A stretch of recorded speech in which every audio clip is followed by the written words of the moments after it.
Hello student.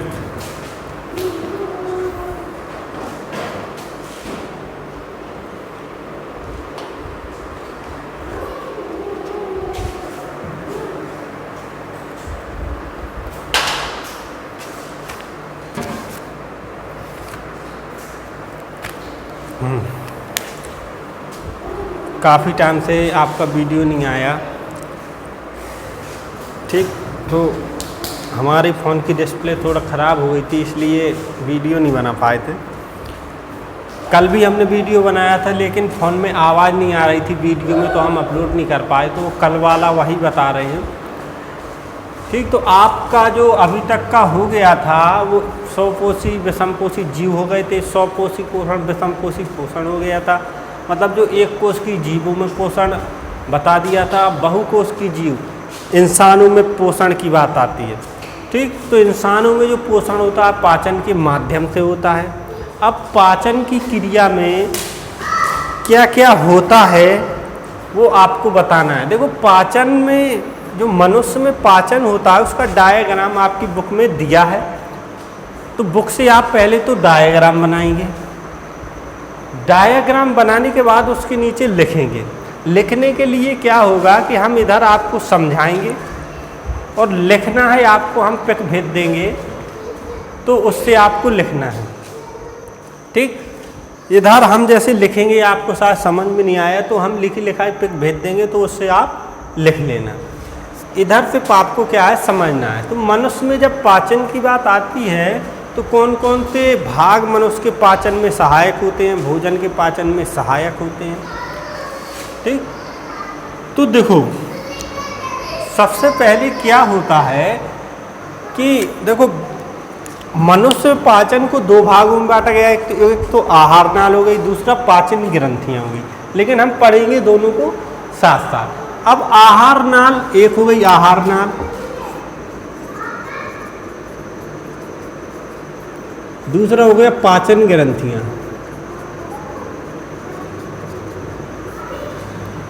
अब आहार नाल देखिए, अब आहार नाल की हेडिंग डालेंगे, आहार नाल। आहार नाल जो होती है मुख से लेकर गुदा द्वार तक पूरी आहार नाल ही होती है। तो आहार नाल के रास्ते में जो जो चीज़ें आती हैं, जो जो पाचन ग्रंथियाँ आती हैं, हम सभी के बारे में पढ़ेंगे। भोजन को कौन कौन सी ग्रंथियाँ पाचित करती हैं। देखो, आहार नाल का काम होता है भोजन का मार्ग बनाना, लेकिन उसको पचाने का कार्य होता है पाचन ग्रंथियों का। क्योंकि पाचन ग्रंथियों से कई प्रकार के एंजाइम निकलते हैं जो भोजन के विभिन्न माध्यमों को क्या तोड़ते हैं और उसका पाचन करते हैं। क्योंकि हम जो भोजन लेते हैं वो जटिल भोज्य पदार्थों का बना होता है। तो जो पाचन ग्रंथियों से जो एंजाइम निकलते हैं वो जटिल भोज्य पदार्थों को सरल भोज्य पदार्थों में तोड़ते हैं और फिर उसका अवशोषण हमारा शरीर करता है। जब तक सरल भोज्य पदार्थों में नहीं तोड़ा जाएगा भोजन का पाचन नहीं होगा, ठीक। तो जब आहार नाल की बात करते हैं तो देखो, मुंह में क्या आहार नाल तो पूरी होती है मुंह से लेकर गुदा द्वार तक। तो मुंह से लेकर गुदा द्वार तक आहार नाल के कई पार्ट्स होते हैं। सबसे पहले होता है मुंह, ठीक। अब देखो, पाचन की बात आती है तो सबसे पहले हमको ये समझ लेना चाहिए पाचन क्या होता है। तो पाचन हेडिंग डाल के लिखेंगे कि जटिल भोज्य पदार्थों को सरल भोज्य पदार्थ में तोड़ने की प्रोसेस को क्या कहते हैं, पाचन कहते हैं, ठीक। जो खाने योग्य भोजन होता है उसके जटिल भोज्य पदार्थों को सरल भोज्य पदार्थों में बदलना, जिससे वह अवशोषण के युक्त हो जाए, मतलब एब्जॉर्ब करने की युक्त हो जाए, उसे हम क्या कहते हैं, पाचन कहते हैं। और पाचन तंत्र किसे कहते हैं।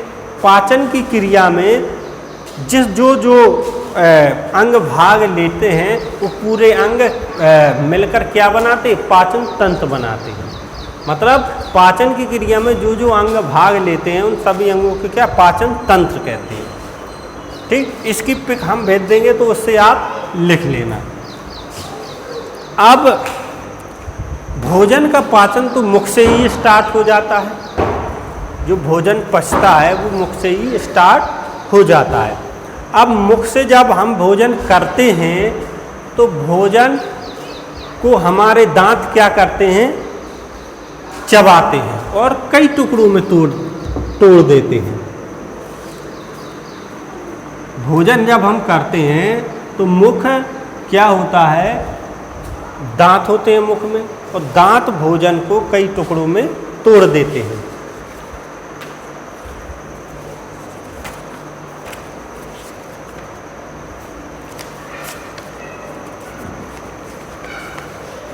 एक मिनट रुकना।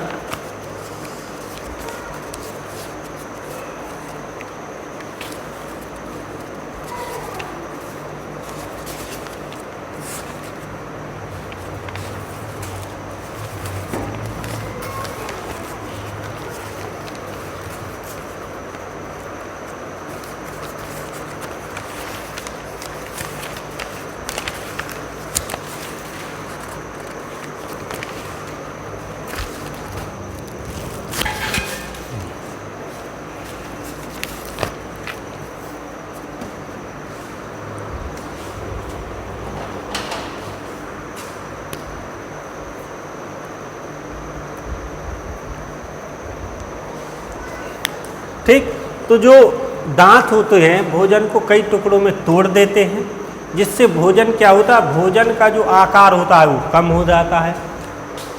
और टुकड़ों में तोड़ने के बाद जो हमारी जीभ होती है इससे एक एंजाइम निकलता है जिसे टाइलिन बोलते हैं, टाइलिन या एमाइलेज। एक एंजाइम निकलता है जो भोजन में उपस्थित स्टार्च या मंड को काय में बदल देता है, ग्लूकोज माल्टोज या शर्करा में बदल देता है। जैसे मुंह में भोजन किया, मुंह से हमने भोजन किया और उसको टुकड़ों में तोड़ा, ठीक, तो जो लार होती है, लार से क्या निकलता है, टाइलिन एंजाइम, टाइलिन या एमाइलेज। जब ये टाइलिन एंजाइम निकलता है तो भोजन में उपस्थित स्टार्च, इसे मंड भी बोलते हैं, जो भोजन में स्टार्च होता है या मंड होता है उसको टाइलिन एंजाइम काय में बदल देता है, सुक्रोज शर्करा में बदल देता है। इसको शर्करा बोलते हैं। जो टाइलिन एंजाइम होता है वो स्टार्च को सुक्रोज या शर्करा में बदल देता है। अब जब ये भोजन में मिल जाता है तो भोजन क्या होता है, लिसलिसा बन जाता है और मतलब चिकना बन जाता है, ताकि वो आहार नाल से आसानी से नीचे जा सके। तो देखो मुख का कार्य यही होता है कि भोजन को लुगदी के समान बना लेना और उसे चिकना और लिसलिसा बना लेना, ठीक। और उसमें क्या टाइलिन मिल जाता है तो वो सुक्रोज को काय में स्टार्च को सुक्रोज में बदल देता है। अब यहाँ से भोजन में सुक्रोज मिल जाता है, ठीक, और वो लिसलिसा और चिकना बन जाता है। अगर वो चिकना नहीं बनता, जैसे टाइलिन एंजाइम नहीं निकलता, तो वो जैसे लिसलिसा या चिकना नहीं बनता तो हमारी आहार नाल से खिसकता कैसे, वो तो आहार नाल में ही फंस जाता। तो देखो मेन काम इसका यही होता है, भोजन को आहार नाल से नीचे खिसकाने के लिए लिसलिसा बनाना, ठीक। तो भोजन में इतनी प्रोसेस कहाँ होती है, मुंह में होती है। अब इसके बाद आता है ग्रसिका।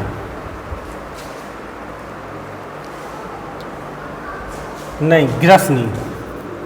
इसके बाद आता है ग्रसनी, दूसरी हेडिंग आती है ग्रसनी।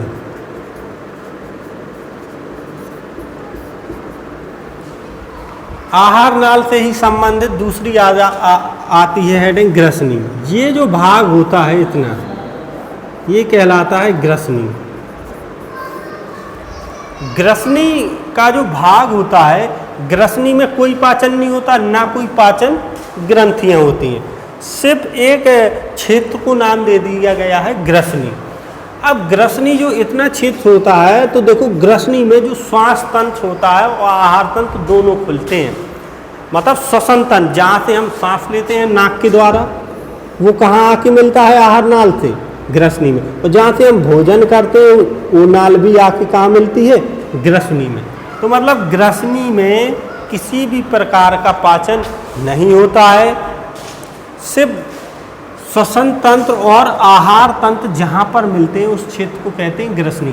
जैसे हमारी गर्दन जो होती है, गर्दन के ऊपर जो ग्रसनी होती है, यहाँ पर श्वसन तंत्र और आहार तंत्र दोनों क्या मिलते हैं।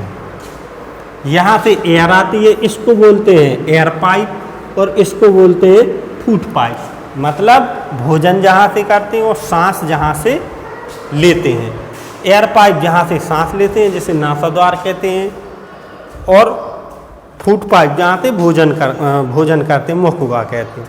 ठीक, तो यहाँ पर भोजन का पाचन नहीं होता है। भोजन का पाचन कहाँ से स्टार्ट होता है? आमाशय से स्टार्ट होता है। सिर्फ मुंह में टायलेन एंजाइम ही मिलता है भोजन में।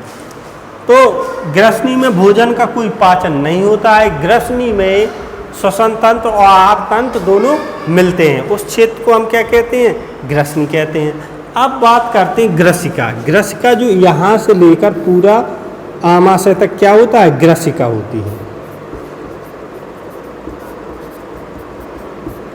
तीसरी हेडिंग है ग्रसिका।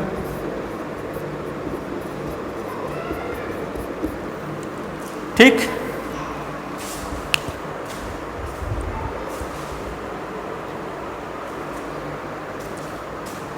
हाँ। अब देखो जो ग्रसिका है, ग्रसिका में भी भोजन का कोई पाचन नहीं होता है।